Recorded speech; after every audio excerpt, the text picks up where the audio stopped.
It's really hard to explain what you're thinking, or if you even are thinking while you're drumming. It's sort of, not to get too philosophical or something, but it almost takes you to another plane. Like you're just, you're not in the same room where you started, kind of thing. And it's so, the energy and the spirituality and the movement and everything just takes you somewhere else.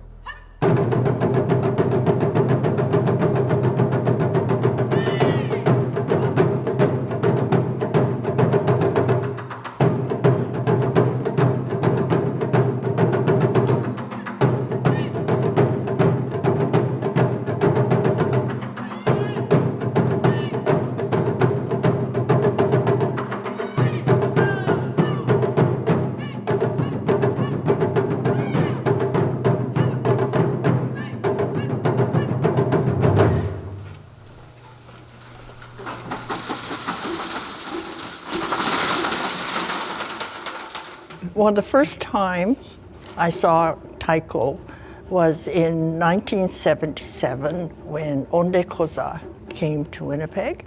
It was the first time I had seen taiko. As soon as I saw and heard them, I felt that that's where my roots were. They weren't with the fancy dances or tea ceremony or anything like that. I just felt that that's where I came from.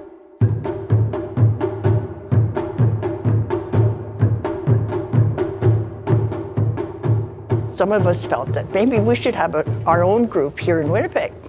So then the JCCA organized a weekend workshop and asked members of Katari to come and get us started. Sergeant Park multi-purpose room. There it is. Like 1982. Was it 3 days or was 2 it? days. Saturday, November 13th, and Sunday, November 14th, 1982. Yeah. Felt like 3 days.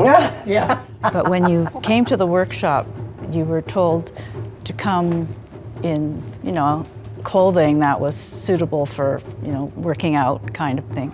But you were also told to bring a tire. The tires were set up on chairs, just like any other kind of chairs, and that's what we used. By the time we were finished, I remember the blisters I had all over my hands. Wait.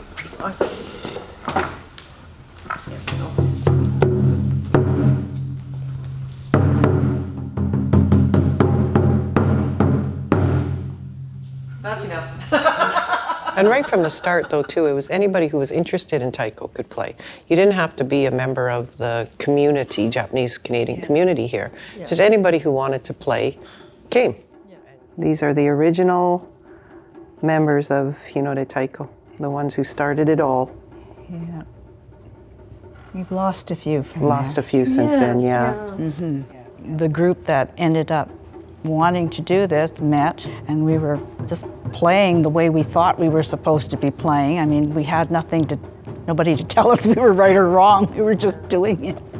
But in the interim, we were practicing basically on tires, and we were practicing the stuff we learned from the workshop, and that's all we had to practice. But you guys then went ahead and you made the drums? Yes, we had a workshop on how to make a drum and stretch the skins. And we did it in people's basements. Yes. One fellow basement was devoted to scraping out these barrels. Those are the original drums up there. The one with the rings on it is one of the very original. Very original. And the one up top too, Yeah. because it's got the All old of them tacks. have Yeah. Well, the whole first how many years, even when the drums were finally made, and we didn't have a continuous practice place, so everybody had to take a drum home with them or a tire home with them after every practice, and then you'd have to lug it back out and lug it back in. It was just, when I think about it now, it was just ridiculous. Well, not ridiculous, but we were pretty dedicated to getting do that.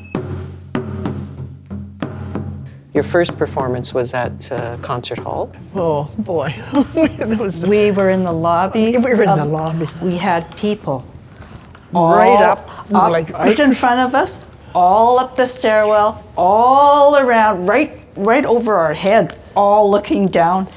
And this is a group that, you know, put this together with the one and only song we knew, Yeah. Which Renchu? Yes. Oh my goodness. which was basically a sort of practice piece. piece. And we learned it as a way to practice all the different hits and sounds and this kind of thing. And this is what we did. That's what you played 40 years ago at the concert hall. Yes, that was 40 years ago at the T-shirt and all. By 85 was our first year that we started performing at Folklorama. And then after that, Hinode Taiko has always performed at the Japanese Pavilion since then. And we never did a concert or anything like that until, I think it was 1991 was the first concert. But I remember sitting at Caroline's apartment. We were saying, we should do a concert. Really? Yeah, Caroline, it was Do the you four of us, remember that? really. And your response, I know your response was, no way in hell are we doing a show. And it morphed into a Canadian Taiko Festival. It was the first time all of the Taiko groups from across Canada got together. And it just created a whole network, you know, of a Taiko community across Canada, which was really good. 400 Taiko drummers descend on little. Oh, that's the 97 the 97 when we- Taiko conference in Yeah. Los I never Angeles. saw that before. Wow. The U.S. had never done a U.S. Taiko Festival, so they were thinking of doing a North American Taiko Festival. The person who was looking after the concert, the big concert, invited Hinode Taiko to be one of the first performers of this Taiko conference. Anybody who did Taiko, any master of any kind was there, and it was like, So every person that we ever had teach us anything, every person that were was there. associated with us over the years, all the people in attendance knew Taiko.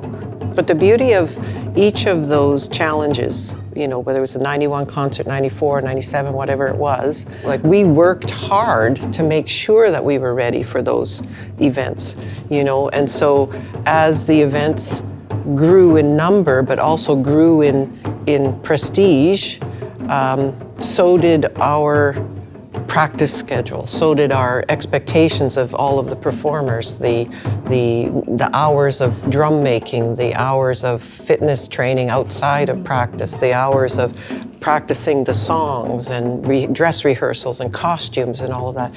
And so it just kept growing that way. And the opportunities came more and more because once we performed in LA, then we got the invitation to Japan, the invitation to St. Louis. You know, everything sort of grew from there.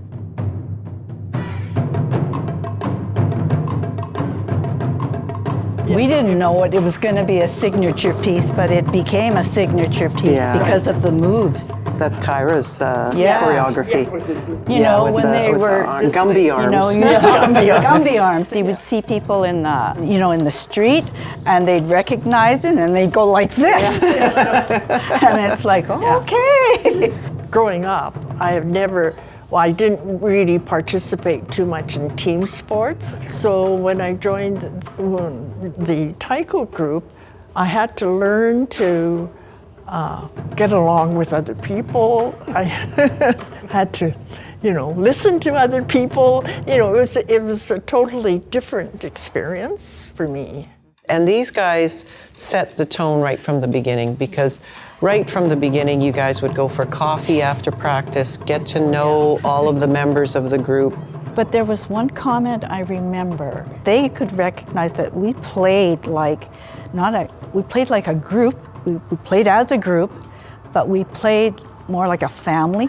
Like you could tell the way we played, we all knew each other very, very well.